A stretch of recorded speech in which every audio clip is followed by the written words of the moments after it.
Salut tout le monde, c'est Benchy.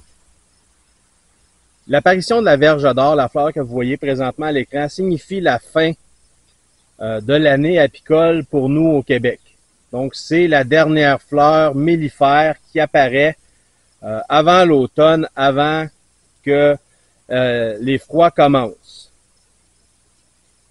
Donc cette semaine, on va commencer à regarder les petits préparatifs d'automne. Qu'est-ce qu'il faut faire lorsque l'automne arrive? Bon visionnement à tous!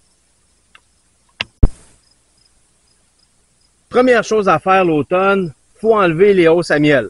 Qu'elles soient pleines ou vides, il faut enlever les hausses à miel, les vider de ses abeilles, puis commencer à réduire le cubage d'air que les abeilles ont à chauffer.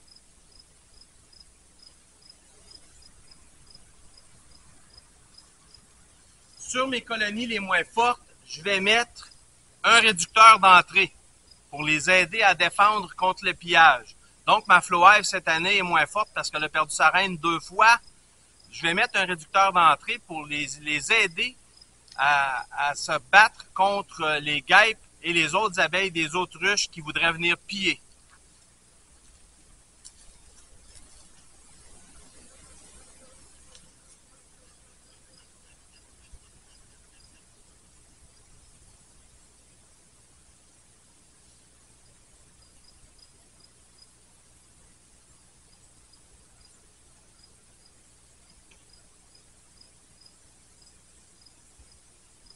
Et voilà, on réduit l'entrée, ça va les aider énormément.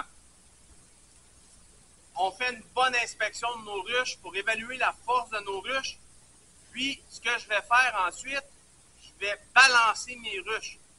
Je vais prendre du couvain de certaines ruches, les amener dans ma ruche la moins forte, pour essayer que les 3 ruches soient à la même force. Donc, première étape, on enlève les hausses à miel.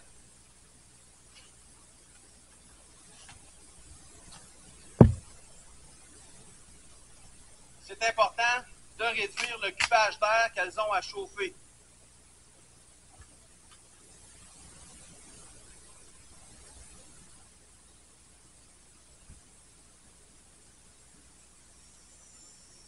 Pas de PCR dans mon piège à PCR, c'est merveilleux.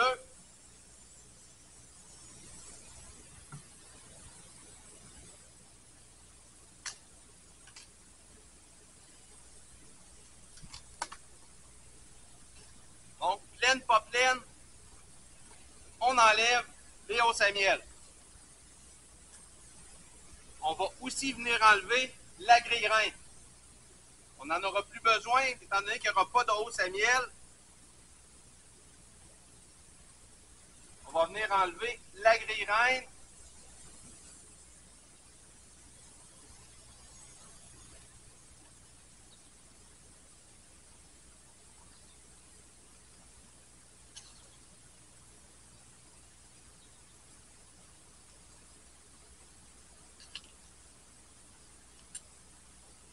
Puis on fait une bonne inspection de la ruche.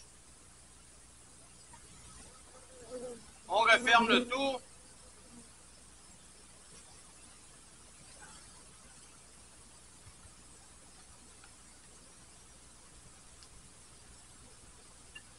Et voilà. On prend la hausse à miel et on va aller la faire licher. On va aller la faire nettoyer par les abeilles loin de la ruche. Une autre chose que je veux faire pour aider mes abeilles, comme l'automne approche et que les nuits deviennent de plus en plus froides, c'est que je vais aller fermer la trappe sous la ruche. Comme c'est là, sous la ruche, c'est seulement que du grillage. J'ai une trappe que je mets pour faire mon décompte de varroa que je vais mettre pour 24 heures, généralement pour compter le nombre de varroa. Mais ça aussi, je m'en sers pour fermer le cubage d'air en dessous, pour plus qu'il y ait moins d'air qui rentre par en dessous. Donc, je vais prendre ma trappe, comme ça, puis je vais aller l'insérer sous la ruche pour fermer le cubage d'air qui rentre par en dessous de la ruche. Ça s'insère simplement comme ça. Et Et voilà. C'est une autre petite chose que je vais faire pour aider mes abeilles.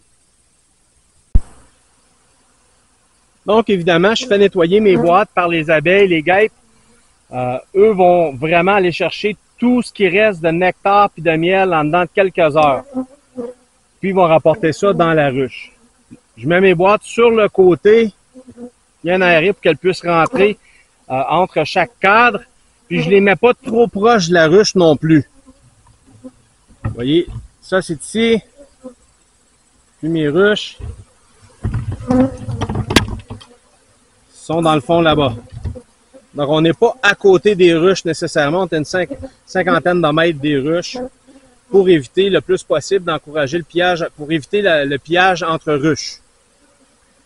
Et voilà, c'est déjà tout pour cette semaine. J'espère que vous avez aimé la vidéo. Si vous avez aimé, cliquez sur j'aime. Abonnez-vous au canal, ça nous aide énormément. Et à la prochaine!